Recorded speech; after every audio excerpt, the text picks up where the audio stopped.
faithful Niner Empire. What's good? What's good? What's good? You know who it is. It's your boy, Jay in the Bay.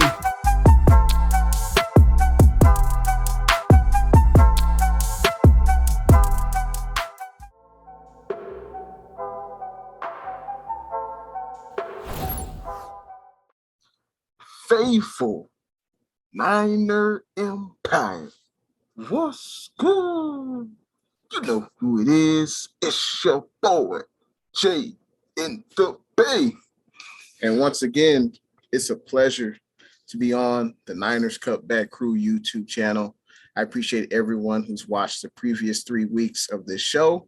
And if this is your first time watching, I appreciate you watching this show. This is the Jay in the Bay show.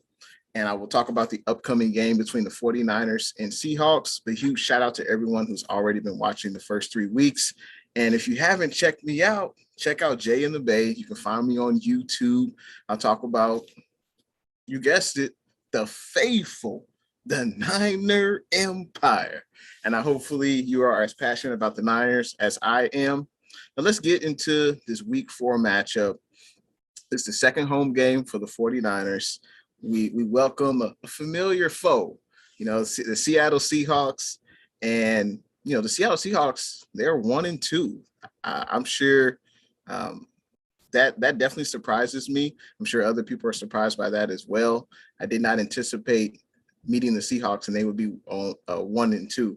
This is very surprising to me. But they're going to be really hungry, faithful. Make no mistake about it. The Seattle Seahawks do not want to begin the first quarter of the season, 1-3. So they're going to be hungry. They are going to be motivated. You can best believe that. And they still have that signal caller, number 3, who's been a pain in all of the NFC West team side and also the entire NFL.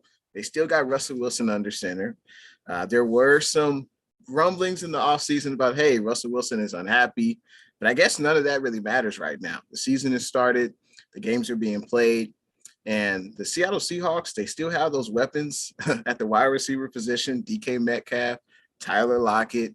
I believe they still have Will Dissly. And I think they have Gerald Everett. But I heard that he had a concussion, so he most likely won't play. The Seattle Seahawks, they still have a productive offense. There's no doubt about that. They rank in the top 10 in a lot of the offensive categories like passing yards, rushing yards, points scored, all that good stuff. So the 49ers defense, we're going to have our hands full. There's no doubt about that. Now, the Seahawks defense, they have a few names. They have Jamal Adams. He's a pretty good safety in coverage. I think he leaves a little bit to be desired, but he's definitely an enforcer. He has no problem hitting you, and he can definitely be an intimidating factor on that defense. They still got the wily vet in Bobby Wagner. He's still a beast. He's still playing at the top of his game. And other than those 2 players, no one else really, stands out other than those 2 household names.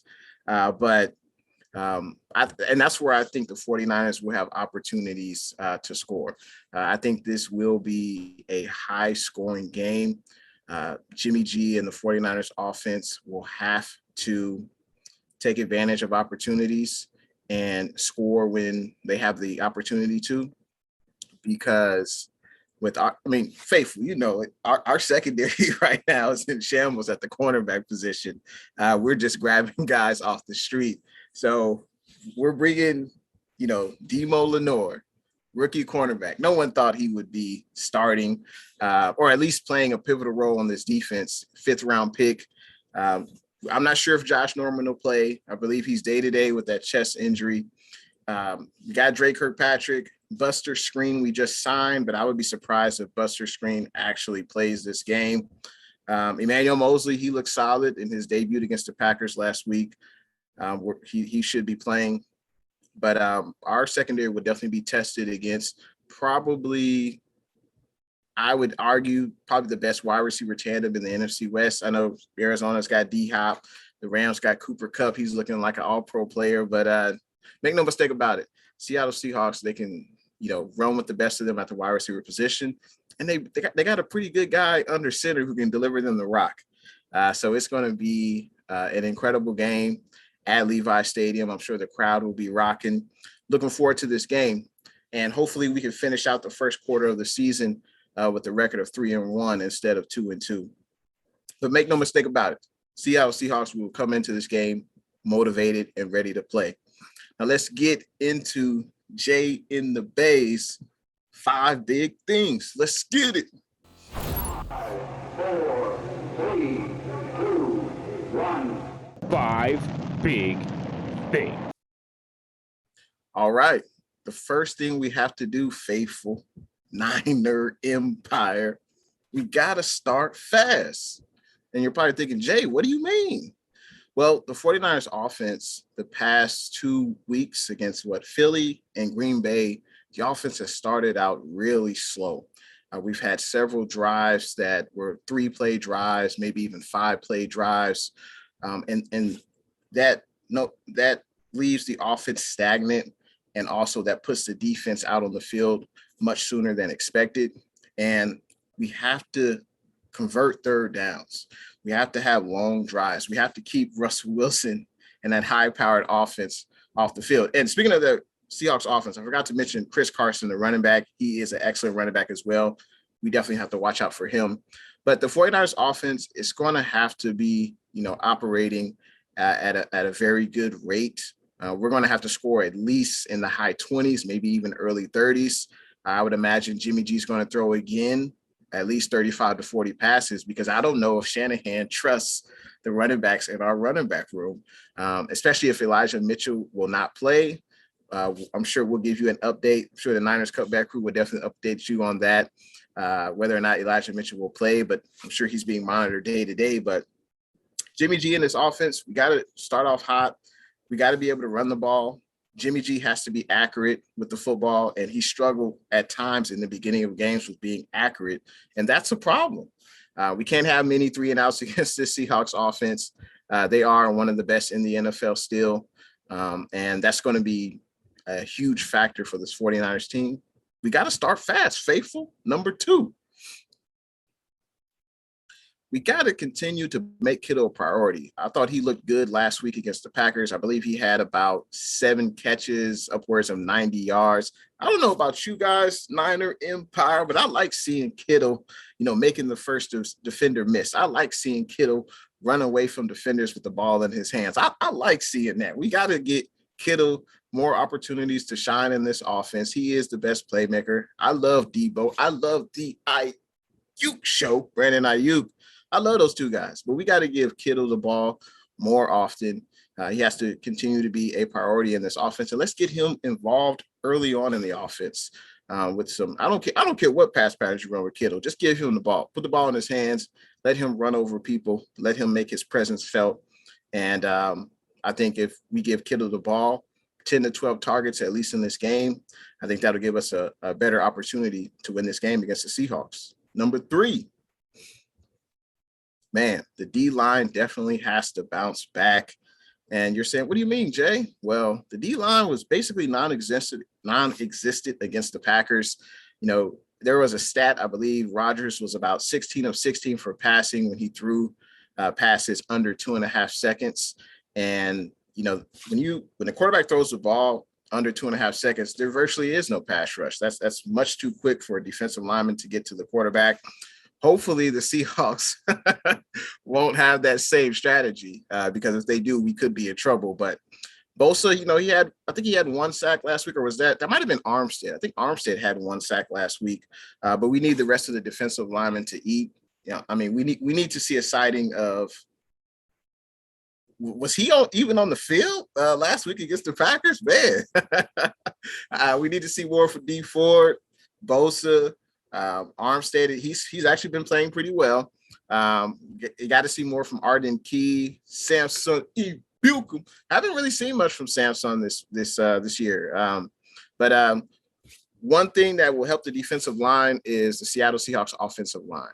It's not very good. Newsflash. It's not very good. We have advantages on both sides of the ball. I feel like on our defensive line, and our offensive line. And I think the defensive line needs to get pressure on Russell. Russell needs to feel like he's rushed in the pocket, make him throw the ball before he's ready to. And wins and losses start in the trenches.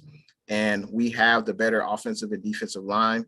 And that should bode well for us in this game against Seattle.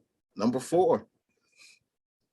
We need to continue to excel in the red zone. I believe last week we were 4 for 4 in the red zone. We're doing pretty well, but when we're in the red zone, those are opportunities that we can't pass up.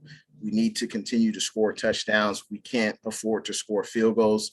You got to beat teams in the NFL by scoring touchdowns for the most part, especially the upper echelon teams like, Seattle. I still think they're a good team. I don't care what the record is. They got number 3 under center. They're always going to be a problem for every team they face on the schedule. So we got to continue to score touchdowns, take advantage of those opportunities when we get there. And, the 49ers have actually been pretty good in the red zone. So that's something that we need to continue. Number 5. All right. So this number 5, no chunk plays. This is in regards to the 49ers defense. Last week, Devontae Adams, 18 targets, 12 catches, over 100 yards. I believe he had a touchdown catch as well.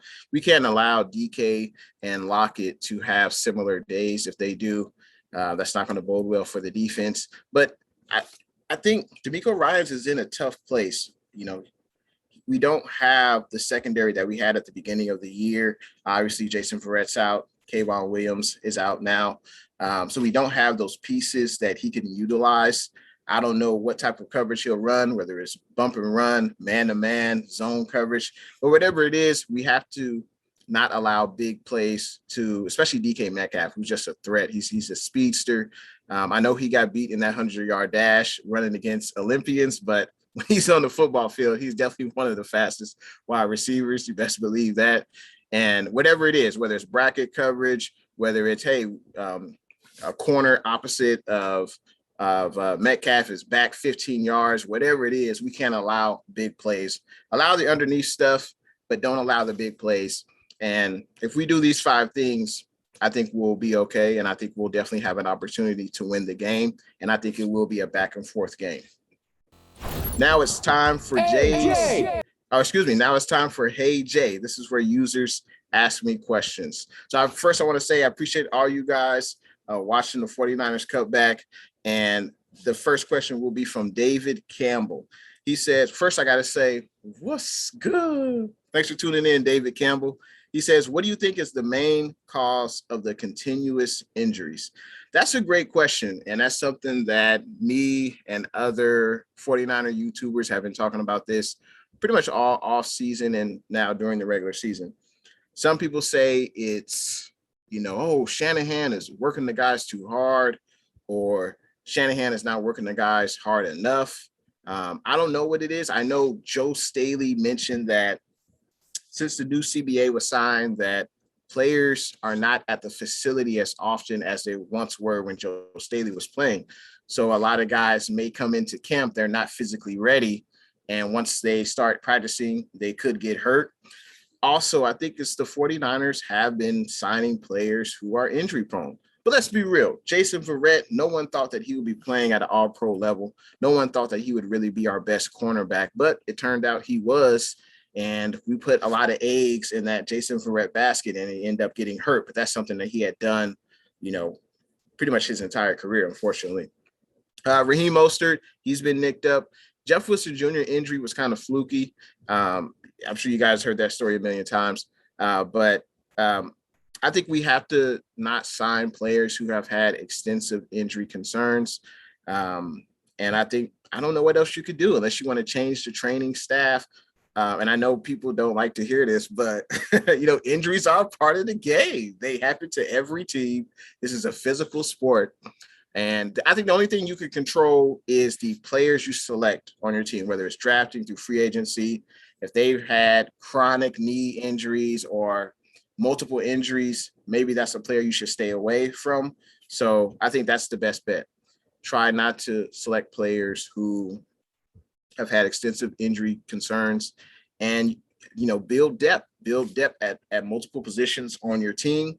And that'll help that'll help in not allowing injuries to, destroy your season. So have depth at multiple positions and try to avoid signing players who have had major injury concerns.